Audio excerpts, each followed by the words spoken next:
काय करायचं नाही, कसं जगायचं? हं? काय करू आता?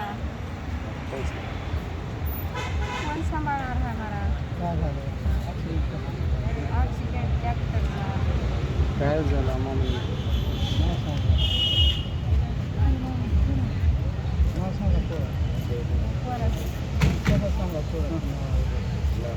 नामदेव तुकाराम कांबळे.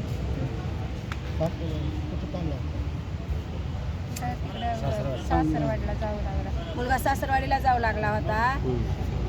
तर मधातच त्याचा अपघात झाला ट्रॅक्टरनं. मग आमचं हे म्हणणं आहे की त्याच्या आईला न्याय भेटावं, त्याच्या बायकोला न्याय भेटावं, ही आमची अपेक्षा आहे. पोलीस स्टेशनला कारवाई केली आम्ही, त्याच्यातून पण आम्हाला पोलीस लोकांना सहकार्य करावं आणि दुःखामध्ये जी आई आहे तिचं फक्त दुःख जाणून लोकांना थोडं सहकार्य करावं.